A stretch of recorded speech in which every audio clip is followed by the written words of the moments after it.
this lesson, you will solve linear inequalities involving more than one operation and solve linear inequalities involving the distributed property. So we're putting the last 2 days' lessons together. In the real world, we want to write and solve an inequality.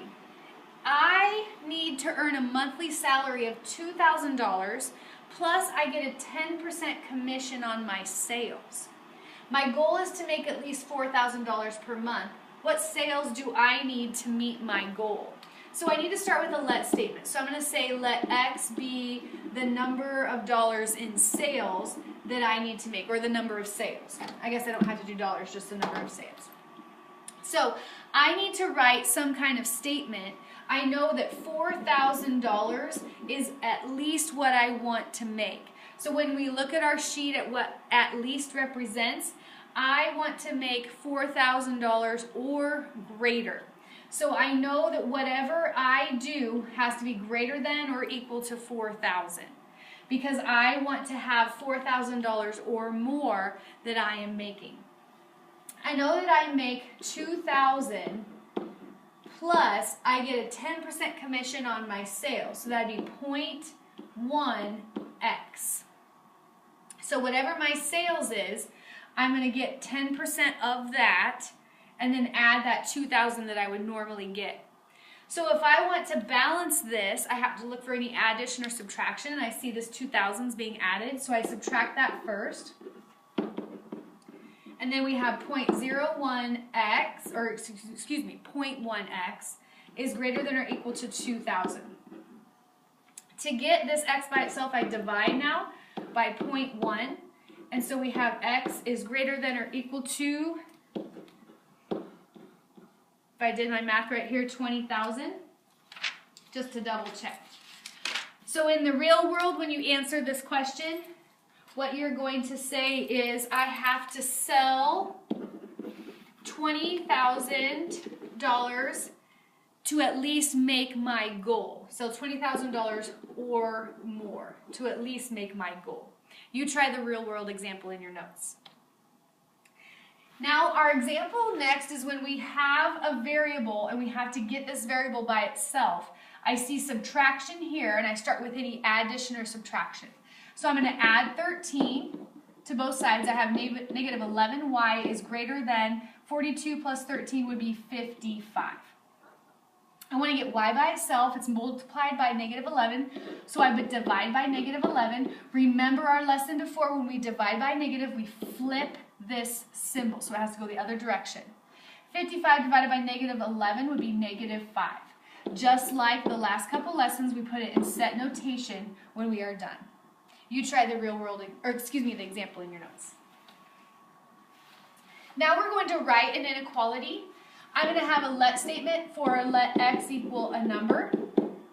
5 minus 6 times a number is more than, so we look at our notes and see what our symbol is for is more than, and that's going to be this greater than, 4 times the number plus 45.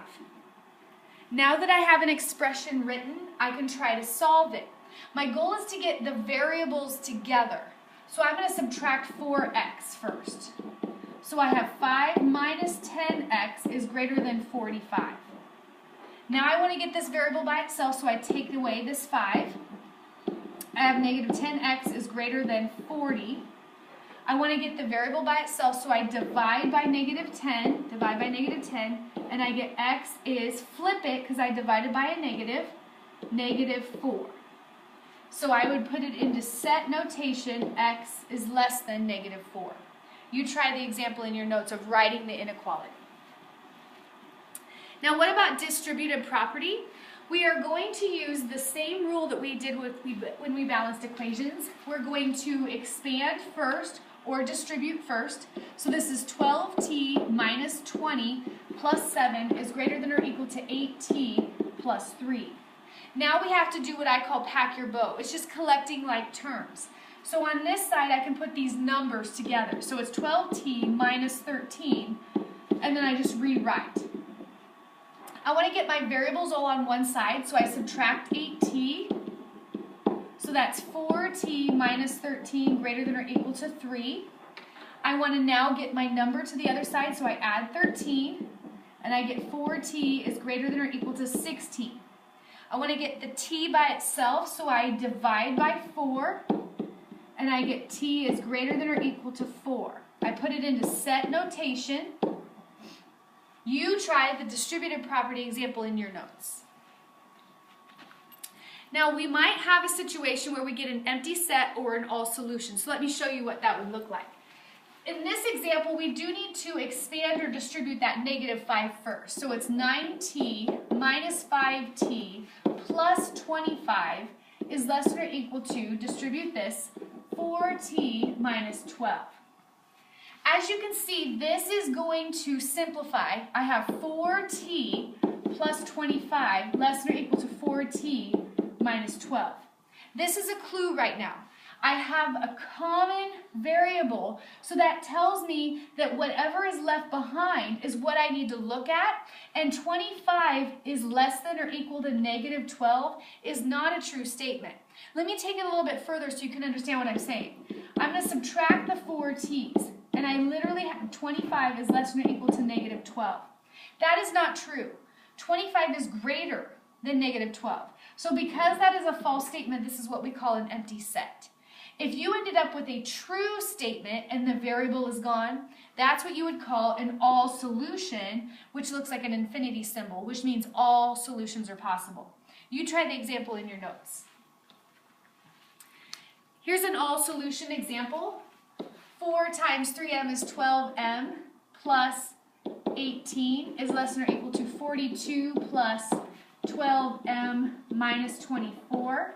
As we simplify it down, we get 12m plus 18 is less than or equal to 42